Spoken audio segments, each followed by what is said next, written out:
Periscope question. All right. That's for Cameroon. But I wanted to ask you first about Libya and the new envoy, Mr. Gassam Salame. Yep. He's been quoted in Italy as praising Italy's naval mission off Libya.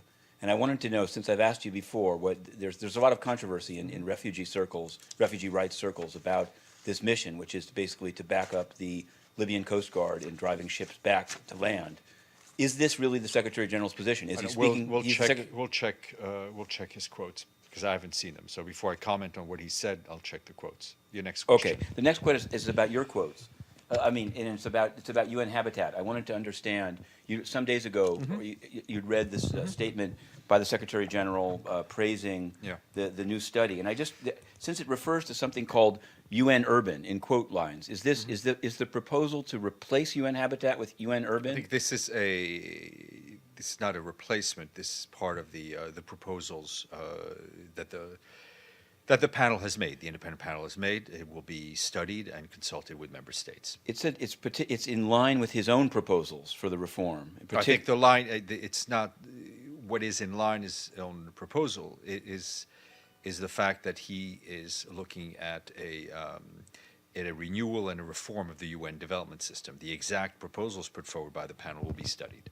Okay. Okay. And Cameroon, while Periscope is on. Okay, sure. Thanks a lot. I just wanted to. The meeting is taking place today at 12:30 between the One, I wanted to ask you. Apparently, there's not a photo op. So could you? There will be a UN photographer there, and those photos, as you well know, are available free of charge. Sure. Will there be who is at the who else is attending? And there will be on the UN side. There will be a readout, and the Deputy Secretary General will be leading the UN delegation. Sure. If we're able to release other names, we shall. Can she? Is there some way, either on the way out, in some way that she can answer questions of what? Because many people on the issue. No, I understand. That's why we will have a readout of her meeting. Right.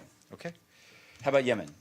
Yes, Yemen. What can I tell you about Yemen? As you may have seen, the International Committee of the Red Cross has issued deep concern about airstrikes on Sada and Taiz in great detail. They issued this today.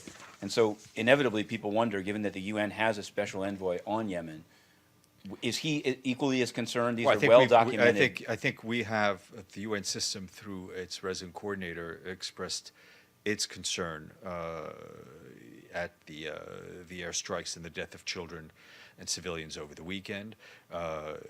Anyone who works for the UN is obviously troubled and concerned about the continuing suffering of the civilians, and that's why the special envoy is continuing his work and trying and not giving up on trying to get the parties around a political settlement.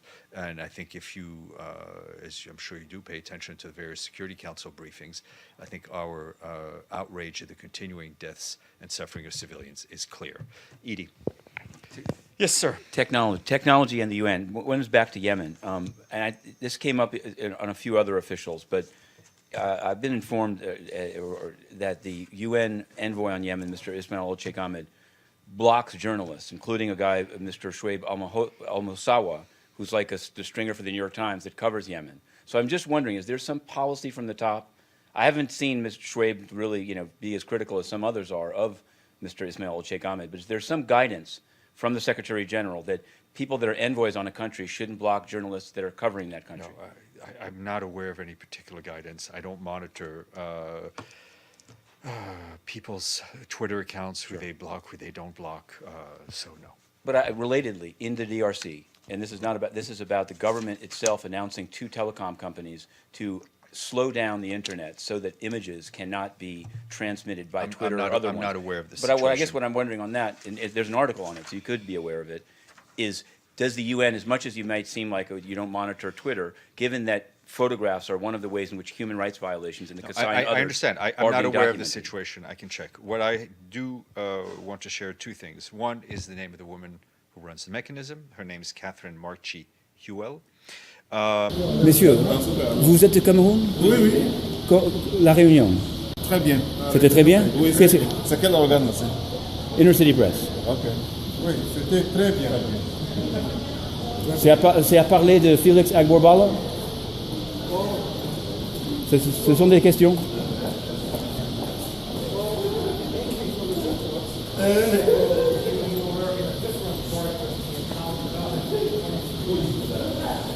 C'est à parler de Felix Agbor Balla, de libérer Agbor Balla. Non, c'était un officiel des Nations Unies, non? C'était un avocat des Nations Unies. Dans la mission en Afghanistan, dans la mission... Oh, ok. Ok, merci. Their answer was that Felix Agbor Balla, the imprisoned UN official, was not part of this meeting. Okay, here we are in the UN lobby. We've just waited an hour and spoken to the Cameroon delegation, who seemed extremely happy with their meeting with Amina Mohammed, formerly an official of Mr. Ban Ki-moon, now one with Antonio Guterres. Under both regimes, the press has been thrown in the street and remains restricted. These guys at least tried to answer. Said Felix Agbor Balla was not part of this meeting, and that's disgusting, because Felix Agbor Balla is a former UN legal advisor in Afghanistan who's been imprisoned for nonviolent advocacy. So that was disgusting. To be continued.